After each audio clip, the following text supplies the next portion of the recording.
Everyone has one or two secrets they'd rather keep hidden, and I'm no different. When I was younger, I was quite wild.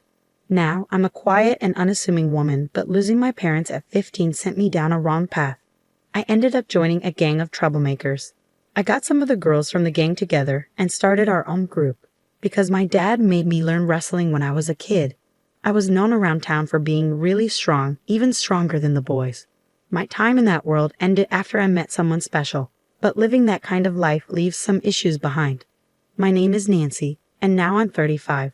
I live as an ordinary housewife and work at a local supermarket. With my light makeup and quiet personality, no one would guess that I once wore bright makeup and rode motorcycles.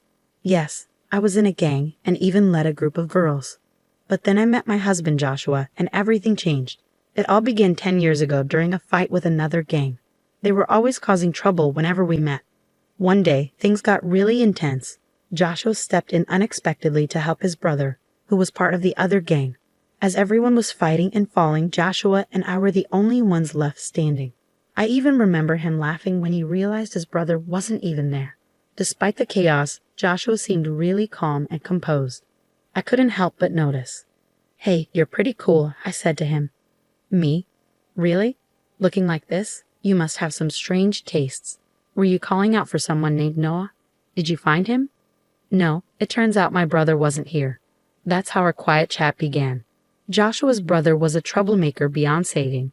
Joshua even took up boxing to try and set him straight. He couldn't stand by and watch wrongdoing happen. He seemed like a guy full of fairness. As we talked more, we got closer. We started seeing each other more often, and it was clear we liked each other. But Joshua didn't like troublemakers back then. Even though we liked each other, my past in the gang held us back. Eventually, Joshua said he'd only be with me if I left the gang for good. Tired of all the pointless fights, I decided to leave the group. We started dating and got married 5 years later. The gang I used to be in got broken up by another group 2 years after I left. After marrying Joshua, I changed a lot and became a calm and graceful woman. But our peaceful life got shaken up by a certain neighbor, Joshua's sister Somia and her husband. One morning, as I was seeing Joshua off to work, the doorbell rang. Who could that be? I wondered. I'll check. Suddenly, Joshua looked surprised. Somia, he exclaimed, recognizing his sister, whom I had met once at a family dinner. Hey Joshua, we've moved in next door today. Please take care of us, she said. Hello, I'm Tommy, Somia's husband. Looking forward to getting along, he added. They started off with a rude attitude, but since Sonia was Joshua's sister, I couldn't be too confrontational. We usually got along with our in-laws, so I didn't want to start any trouble. It turns out Tony was the one who got Joshua's brother Noah into the troublemaking world. They went to the same high school and were a year younger than Joshua. Joshua turned 34 this year, so they must be 33. Sonia, who's 3 years younger than Joshua, should be 31. Joshua, too bad about your brother, huh? Tony remarked. I don't care about Noah anymore. Even you. Joshua was visibly angry. His brother had passed away due to a fight. Joshua's brother and sister apparently never got along well. Sonia felt ignored in favor of her brother and developed a rivalry, which eventually extended to Joshua as well. Joshua once mentioned how tough it was to deal with his sister, preferring to focus only on his brother. Unlike me, Sonia was also in a delinquent group before. Unlike her, Noah was forced into it by Tony. Seeing his siblings change, Joshua probably felt even more determined about justice. As the three of them stared each other down, I spoke up from behind Joshua. Joshua, you need to leave for work soon. All right, he replied. Running away, Joshua. Remember, I haven't forgotten that you laid hands on me, Sonia sneered. That was because you attacked Noah. All right, both of you enough. We're done here, Sonia declared. With Somia's words, Joshua left for work, the issue still unresolved. But then the harassment from Sonia and her husband began. About an hour after Joshua left, the doorbell rang, but nobody was there when I checked. Another hour passed, and there was a loud noise at the door, like something was being thrown. When I looked, there was a pile of cardboard boxes dumped in front of our door. What's going on? I muttered to myself. Since nobody was around, I decided to ignore it and went back inside. But then I heard a small popping sound from the balcony. I rushed over and found 3 broken eggs. We live in a corner apartment next to Somia's new place. This means the harassment likely came from her apartment since there are no neighbors on one side, and it's too high for someone from below. Angry, I decided to confront my next-door neighbors. Hey, is that you? What do you want, showing up like this? Sonia greeted me, clearly irritated. Is this your idea of a prank? Throwing eggs on our balcony? It had to be you or your husband. The angle only makes sense from your balcony. Sonia glared at me and said, What? Don't be ridiculous. Do you have any proof that we did it? Making false accusations won't help. I'll call the cops. Even though she used to be in a gang, her quick resort to the police in this situation seemed odd to me. I don't have proof, but the way the eggs are scattered, they could only come from your balcony. I tried to stay calm, but Sonia kept arguing back. That's weak proof. Hey Tony, the lady next door is complaining, she said to her husband. Hearing this, Tony chimed in. Hey, just because you're Joshua's wife doesn't mean you'll get any special treatment. If Sonia's reliance on the police seems second-rate, Tony's words weren't much better. He might have thought he was intimidating, but to me, it was anything but scary. I could feel my old self stirring inside me, but I didn't want to go back to my past. So I acted like a timid, unassuming woman and said quietly, Please don't raise your voice. Inside, I wanted to unleash a powerful kick to shut him up. But since meeting Joshua, I had changed for the better, and I didn't want to throw away all my progress over something like this. Seeing my reaction, they both laughed in front of me. Aha, so you're Joshua's wife. I thought you'd be something special, but you're just a boring woman. Weak. Tony was giving you too much credit. At the family dinner, you seemed like a real introvert. Just a kick won't be enough. I might have to dislocate a joint or two to calm myself down, I thought, trying to control my rising anger. Go on, leave, they told me, and then closed the door on me. I stood there, staring at the closed door, feeling frustrated. I thought about telling Joshua, but I knew Sonia and her husband would just pretend they didn't know anything. It would only lead to more trouble and stress for me, so I decided not to bother. The next day, and the day after that, the harassment from Sonia and her husband continued. It always started after Joshua left for work. Who left this garbage at our doorstep? It must be those two. I muttered as I was about to leave for work at the supermarket. The door got stuck halfway, blocked by a bag of garbage. I reluctantly took it to the disposal area and then headed to work. 5 hours later, I came home to something unbelievable. There was a cardboard box in front of the door, set up like a table.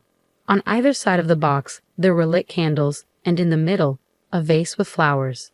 Above the door, there was a photo of me, taken who knows when, stuck there, mocking me as if I were dead. Furious, I was about to kick the cardboard away when Joshua called from behind. Nancy. Startled, I turned around to find Joshua, who had come home from work. You're an hour early. I got off work early today. What's all this? Joshua was also surprised at the sight in front of the door. We quickly cleaned up the cardboard and candles from the shared hallway and went inside. There, I told Joshua everything that had happened. So it's likely Sonia and her husband, but we don't have any proof. Even if we confront them, they'll just deny it, I said. After a moment of thought, Joshua had an idea. Let's buy cameras, one for the balcony and one for the entrance, especially hidden well at the entrance. I agreed with Joshua's suggestion. There was only so much more we could take. We immediately purchased cameras online and had them delivered to Joshua's workplace to avoid suspicion. For now, we'll just have to endure until the cameras arrive. Then we can fight back with evidence. Got it, I replied, so I dealt with Sonia's mean behavior at her house for a few days. For many people, putting up with stuff like this means not fighting back because they're scared or not strong enough. But for me, it was different. I wanted to fight back, but I held myself back. If it was okay to use force, I would have already stood up to them. It was really frustrating having the power to do something but not being able to. After 3 days, Joshua brought home some cameras. Any more trouble? The usual. Today they even threw a fish head onto the balcony. Let's put up the cameras now. We'll hide one behind the air conditioner on our balcony, aiming at Sonia's, and another near the fire extinguisher by the entrance. The next day after setting up the cameras, Sonia started being mean again. As Joshua left for work, I watched everything through a recording app. And just like clockwork, Sonia and her friends started their antics. I watched quietly and left for work when it was time. 2 hours into my shift at the supermarket, Sonia came to my register. Well, if it isn't my sister-in-law, she said. I quietly scanned Sonia's items. It was obvious from her tone that she knew it was me, and she was being really rude. Aren't you cold for a cashier? Shouldn't you be nicer? Come on, give me a discount on this. Other customers in line looked worried as they watched us. A man in the line spoke up to Sonia. Hey, can't you see she's uncomfortable? Sonia turned to him, looking angry. Shut up. It's none of your business. The man seemed defeated by Sonia's reaction and backed away, leaving the line.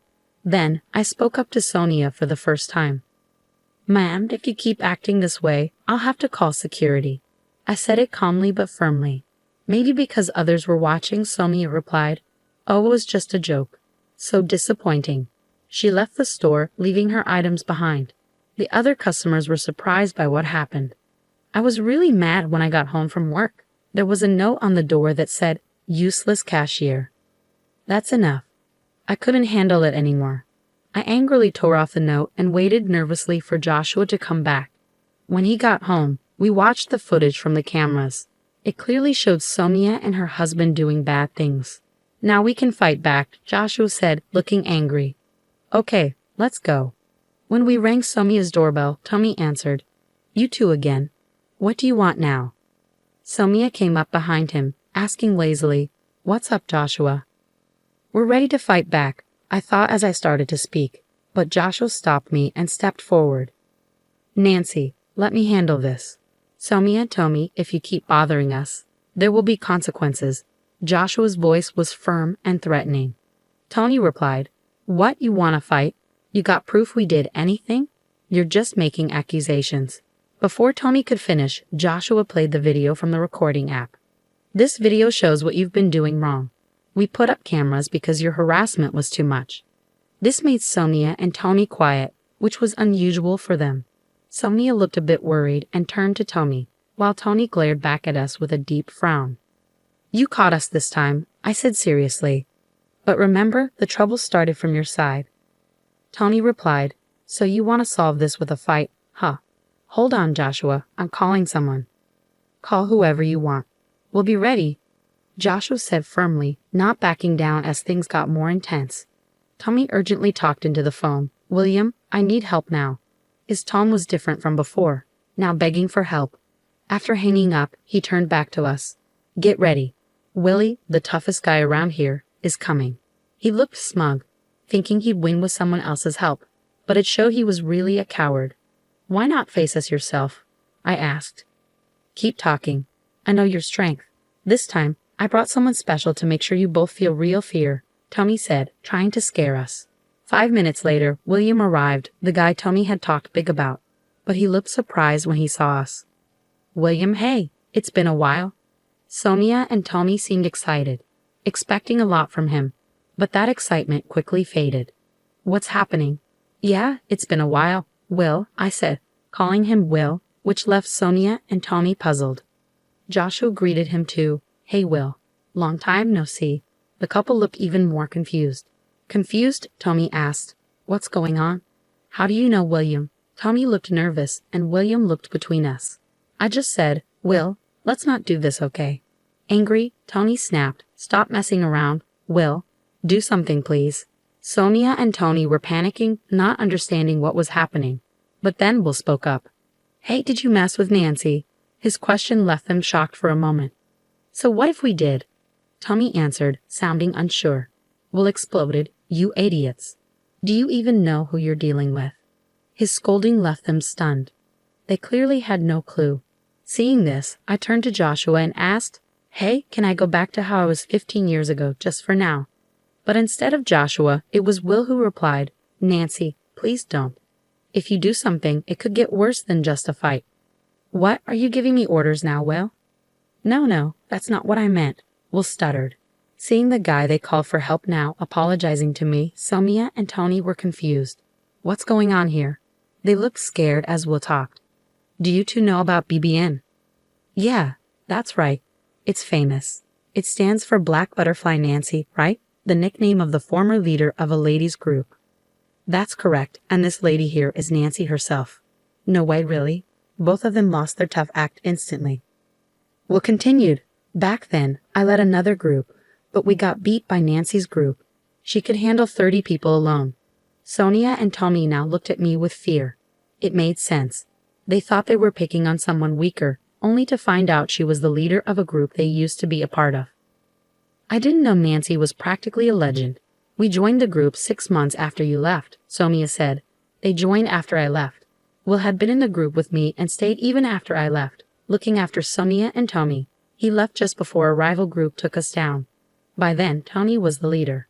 Before you ruined it, the group was unbeatable. You can't mess with Nancy, Will said. The group that took us down is now the strongest. But if Nancy was still around, she'd still be the strongest. Seeing Sonia and Tony crumble, Will turned to me and said, "Please forgive them for my sake." Watching Will apologize, Sonia and Tony seemed defeated. They never expected their call for help to go so wrong. "Fine, but you owe us," I said, glaring at them. They let out a small gasp. "For a month, you'll clean this apartment and our balcony since you made a mess. If you miss even one day, I won't be so nice next time." "Okay," Sonia agreed, clearly intimidated. Tommy just nodded vigorously, unable to speak. Watching them, Will remarked, "Nobody can really challenge Nancy." Hearing this, Joshua, who had been quiet until now, finally spoke up. "But I don't like troublemakers. If Nancy hadn't changed, I wouldn't be here." He said it softly, and I looked up at him. "Don't worry, I won't let that side of me out again." At this, Will burst into laughter, and we all ended up laughing together. Will and Joshua knew each other because we met after I left the group. We ran into Will while on a date and ended up having tea together. Now that's settled. Why don't you join us for dinner, Will? The three of us left Sonia and Tommy slumped by the entrance and went to our apartment. Before going inside, Joshua added, "Sonia, you're my sister, so I'll let it go this time. But there won't be a next time." Watching him, I wondered if he too had that same fighting spirit as us. From that day on, Sonia and her husband stopped bothering us. They kept their promise and cleaned our balcony and the shared areas of the apartment. Even though they were just troublemakers doing chores, other residents stopped paying them much attention after a while. After a month, Sonia and her husband left without a word. Even Joshua, their family, didn't know where they went. Maybe they felt uncomfortable staying there. We didn't bother looking for them further and thought they made a wise decision. Finally, we had our peaceful life back.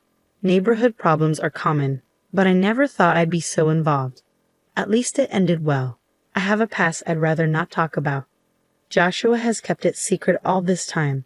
I'm not ashamed of everything in my past, but I've learned from my mistakes. I just want to cherish my life with Joshua now, and I hope to never show my true self to anyone again. That's all I'm thinking about now.